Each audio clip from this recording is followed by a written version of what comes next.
Hi, ഇന്ന് നമ്മൾ check ചെയ്യാൻ പോകുന്നത് ലിനക്സിൽ എങ്ങനെയാണ് ഐ പി അഡ്രസ് ചേഞ്ച് ചെയ്യുന്നതാണ്.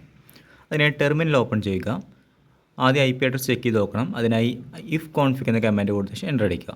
ഇതിൽ ETH0 inet എന്നുള്ള ഭാഗത്ത് കണ്ടിട്ടാണ് നമ്മുടെ ഐ പി അഡ്രസ് 10.0.2.2.15. ഓക്കെ, അതിനുശേഷം നമ്മൾ NMTUI എന്ന കമാൻഡ് കൊടുക്കുക. ഇത് നെറ്റ്വർക്ക് ഓപ്ഷൻസിൻ്റെ സെറ്റിങ്സ് ഓപ്പൺ ആയി വരും. അതിൽ ഡിറ്റേ കണക്ഷൻ വരിക. അതിൽ എഡിറ്റ് ഓപ്ഷൻ എടുക്കുക. അതിനുശേഷം താഴെ കാണുന്ന IPv4 കോൺഫിഗറേഷൻ എന്നൊരു ഓപ്ഷൻ ഉണ്ട്. അതിൽ ഓട്ടോമാറ്റിക് എന്നൊരു ഓപ്ഷൻ മാറ്റി നമ്മൾ എന്ത് ചെയ്യുക, മാനുവൽ എന്നൊരു ഓപ്ഷൻ സെലക്ട് ചെയ്യുക. ഓക്കെ, അതിനുശേഷം താഴത്ത് ഷോ എന്നൊരു ഓപ്ഷൻ കൊടുക്കുക. ഷോ എന്നൊരു ഓപ്ഷനിൽ വന്നു കഴിഞ്ഞാൽ താഴത്ത് അഡ്രസ്സസ് എന്നൊരു ഓപ്ഷൻ ആയിരിക്കും.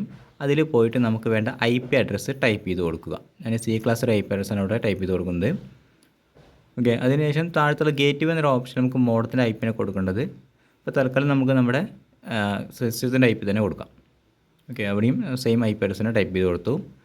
അതിനുശേഷം താഴത്തേക്ക് വന്നതിന് ശേഷം അവിടെ ഓക്കെ ഒരു ഓപ്ഷൻ കൊടുക്കുക. അതിനുശേഷം അതിൻ്റെ ബാക്ക് ഒരു ഓപ്ഷൻ സെലക്ട് ചെയ്യുക. അതിനുശേഷം ആക്ടിവേറ്റ് ആയ കണക്ഷൻ ഒരു ഓപ്ഷനിൽ വരിക. ഒന്ന് ഡീആക്ടിവേറ്റ് ചെയ്ത ശേഷം വീണ്ടും ആക്ടിവേറ്റ് ചെയ്യുക. വീണ്ടും ബാക്ക് ഓപ്ഷനിൽ വരിക. താഴെ വന്നതിന് ശേഷം ഓക്കെ കൊടുക്കുക. ഓക്കെ, ദെൻ നമുക്ക് ഒന്നും കൂടി IP അഡ്രസ് ചെക്ക് ചെയ്ത് നോക്കാം. അതിനുവേണ്ടി വീണ്ടും ഇഫ് കോൺഫിഗ് എന്നൊരു ഓപ്ഷൻ യൂസ് ചെയ്യുക. അതിൽ നോക്കി കഴിഞ്ഞാൽ നമുക്ക് inet എന്നൊരു ഓപ്ഷനിൽ നമ്മൾ കൊടുത്ത പുതിയ IP അഡ്രസ്സ് സെറ്റ് ആയിട്ടുണ്ടായിരിക്കും.